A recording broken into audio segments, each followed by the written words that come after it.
오늘 우리에게 주신 하나님의 말씀은 사도행전 20장 17절에서 21절과 골로새서 3장 22절에서 23절 말씀입니다. 바울이 밀레도에서 사람을 에베소로 보내어 교회 장로들을 청하니 오매 그들에게 말하되 아시아에 들어온 첫날부터 지금까지 내가 항상 여러분 가운데서 어떻게 행하였는지를 여러분도 아는 바니 곧 모든 겸손과 눈물이며 유대인의 관계로 말미암아 당한 시험을 참고 주를 섬긴 것과 유익한 것은 무엇이든지 공중 앞에서나 각 집에서나 거리낌 없이 여러분에게 전하여 가르치고 유대인과 헬라인들에게 하나님께 대한 회개와 우리 주 예수 그리스도께 대한 믿음을 증언하는 것이라. 종들아 모든 일에 육신의 상전들에게 순종하되 사람을 기쁘게 하는 자와 같이 눈가림만 하지 말고 오직 주를 두려워하여 성실한 마음으로 하라. 무슨 일을 하든지 마음을 다하여 주께 하듯 하고 사람에게 하듯 하지 말라. 오늘 이 말씀에 많은 은혜 받으시기 바랍니다. 오늘 저는 여러분에게 이 가면의 역할로부터 우리가 부름받은 인생을 어떻게 살아갈지를 한번 좀 돌아보는 그러한 관점을 좀 삼았으면 좋겠습니다. 왜 사람들이 가면을 썼을까요? 굉장히 중요한 질문이죠. 왜 사람들이 가면을 쓰게 되었을까? 가면의 역할이죠. 가면은 나의 본 모습을 가리게 합니다. 즉 나를 숨기게 합니다. 나를 숨기는 역할이 있죠. 오늘 저는 사도행전 20장의 한 구절을 다루면서 가면의 유혹이라는 제목을 일부러 사용했습니다. 바울은 과연 가면을 쓰고 에베소 교회에서 목회할 때 에베소 교회의 지도자들을 훈련하고 대했을까? 에베소 교회를 물려주는 후임 목회자들 또 장로와 같은 리더십들을 세울 때 아마 사람 숫자가 여러 되었을 텐데 어떤 관계를 갖게 되었을까? 사도행전 20장 18절에 보면 바울은 에베소 교회의 리더들과 어떤 관계를 가졌는지 이렇게 쓰고 있습니다. 아시아에 들어온 첫날부터 지금 이 순간까지, 첫날부터 지금까지가 아주 중요한 일종의 어구입니다. 내가 항상 여러분 가운데서 어떻게 살았는지를 여러분이 잘 아는 바입니다. 첫째는 첫날부터 지금까지라는 거죠. 어떤 특정한 시간을 빼지 않고 이어지는 첫날부터의 지금까지의 시간들. 그리고 두 번째는 여러분이 잘 안다고 표현하는 거죠. 과연 바울 사도와 에베소 교회 리더들은 어떤 관계였을까요? 제가 지금 관계를 설명하면서 두 가지 관계를 나눴습니다.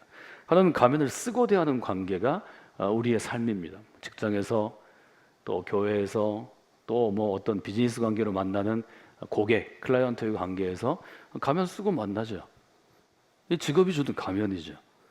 그런데 가면을 벗고 대하는 관계로, 가면을 쓰고 대하는 관계에서 벗고 대하는 관계로 나아가지 않으면, 성숙하지 않으면 그 관계는 발전하지 않습니다.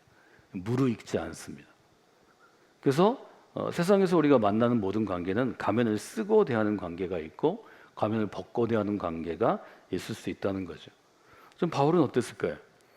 바울도 가면을 쓸 때가 있고 벗을 때가 물론 있었을 것입니다.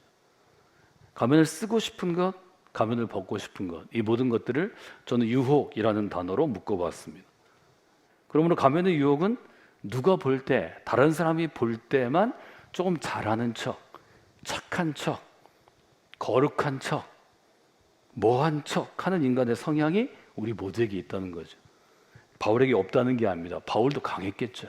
이게 강한 사람이죠. 바울은 일 욕심과 성공에 대한 욕심과 다른 사람의 인정을 받고자 하는 욕구가 특별한 담즙질 성향의 리더였습니다. 아마 바울이 그것을 이기기가 쉽지 않았을 것입니다. 예수님은 어땠을까요? 예수님이 보실 때 낡은 유대교, 무너져가는 유대교, 부서져가는 유대교회는 가면을 쓴 사람들이 리더였습니다. 이렇게 얘기할 수 있을 것 같습니다. 예수님 보시기에 낡은 유대교는 가면의 유혹에 빠져 있는 상태였습니다. 왜냐하면 사람들은 하나님 앞에서도 가면을 벗지 않기 때문입니다. 예수님이 보실 때 유대교에서 리더로 행세하는 사람들이 바리새파 사람들, 규칙쟁이들, 율법을 잘 지키는 사람입니다. 율법학자들, 하나님이 모세를 통해 주신 토라, 창세기로부터 신명기에 이른 5권의 책을 해석하고 설명하고 가르칠 수 있는 권위를 가진 사람들입니다. 자격이 있는 사람들입니다. 레위지파의 사람들, 제사장을 배출하는 사람들이고 성전에 관련된 일들을 다 처리하는 사람들입니다. 이 세 그룹이 예수님 볼 때는 가면 쓴 사람들이었다는 것입니다. 예수님은 도전합니다. 하나님 앞에서 너의 가면을 벗어라. 동료 유대인 앞에서, 즉 이웃 앞에서 너의 가면을 벗으라. 이렇게 도전한 거죠. 하나님과 이웃 앞에서 가면을 벗으라. 이것이 예수님께서 특별히 유대교의 중심을 이루는 바리새파 사람들과 서기관들, 율법학자들과 제사장 그룹, 레위 지파들에게 도전한 내용입니다. 그 내용을 복음서가 우리에게 전해주죠. 마태복음 23장에 보면 이렇게 설교하십니다. 너희들에게 화가 있을 것이다. 외식하는 서기관이여, 외식하는 바리새인들이여. 너희의 잔과 대접은 겉은 깨끗이 하고 있는데 그 잔과 대접의 안에는 탐욕이 가득하고 방탕함이 가득한 사람들이다. 너희들은 지금 보지 못하는 영혼의 눈이 막혀 있는 사람들인데 먼저 안을 깨끗이 해라. 그래야 겉도 깨끗해질 것이다. 이게 예수님의 설교의 주된 내용이었습니다. 또 예수님 설교하시죠? 화가 있을 것이다. 외식하는 서기관과 바리새인들은 화가 있는 사람이다. 이것은 복이 있을지어다의 반대입니다. 예수님을 따르면 복이 있는 사람이 될 것이다 이렇게 얘기하셨는데 예수님이 그것을 뒤집어서 일종의 반어법으로 도전하던 거죠. 너희들은 회칠한 무덤 같다. 회칠했다는 것은 하얀색으로 무덤을 꾸미는 것입니다. 겉으로는 아름다운 무덤이지만 그 안에는 이미 죽은 사람의 뼈가 있고 이미 거기서 부패된 더러운 것들이 가득한 것이다. 똑같이 너희들에게는 겉으로는 사람들에게 옳게 보이고 신실하게 보이고 믿을만하고 정직하고 거룩하게 보이지만 안으로는 외식이 가득하고 불법이 가득한 자들이다. 예수님이 지금 그 얘기를 하시는 거죠. 너희들이 가면을 좀 벗어야 되겠다. 그래야 유대교가 살겠다. 유대교의 영향력 아래, 지배 아래에 있는 유대인들이 살 수 있을 거 아니냐. 유대인들이 무시하는 이방인들이 살 수 있을 거 아니냐. 그래서 우리는 그 예수님의 메시지를 생명을 구하는 메시지, 구원의 메시지라고 지금 정의하는 것입니다. 가면의 유혹에 맞서는 사람, 가면의 유혹에 맞서서 부름받은 인생으로 끝까지 달려갈 길을 달려가는 그리스도인이 되기 위해서는 저는 오늘 두 가지를 여러분들이 기억하시면 좋을 것 같습니다. 첫째는 예수님의 가르침입니다. 예수님의 관점에서 보면 가면의 유혹에 맞서기 위해서는 위선의 옷을 벗어야 합니다. 좀 더 쉽게 저는 먼저 안을 깨끗이 하라. 이 예수님의 가르침을 기억하시기를 원합니다. 마태복음 23장에 보면 눈으로 보지 못하게 된 바리새인들아 너는 먼저 안을 깨끗이 하라. 그렇게 하면 당연히 겉도 깨끗해질 것이다. 우리는 반대로 하죠. 겉을 먼저 깨끗이 하죠. 저는 로마서의 중심 사상이 복음의 중심 사상이 로마서 1장과 2장에 있는 외면, 껍데기를 중시하는 것인가 우리의 내면, 알맹이를 중시하는가의 문제라고 말씀드렸습니다. 로마서는 우리에게 묻습니다. 너는 껍데기인가 아니면 알맹이인가? 너는 껍데기만 겉으로만 그리스도인인가 아니면 알맹이도 그리스도인인가? 가면의 유혹에 맞서기 위해서는 알맹이가 그리스도인이 되어야 합니다. 바울의 표현을 하면 내면적 유대인, 즉 내면적 그리스도인이 되어야 합니다. 바울의 관점에서는 어떻게 표현할 수 있을까요?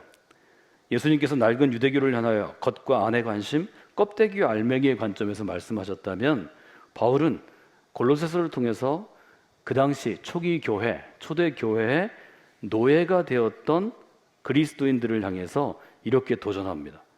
노예로 살아가는 성도들이여, 모든 일에 좀 상전들에게 순종하는데 사람을 기쁘게 하는 사람처럼 눈가림하지 말고 오직 주를 두려워하여 성실한 마음으로 해야 합니다.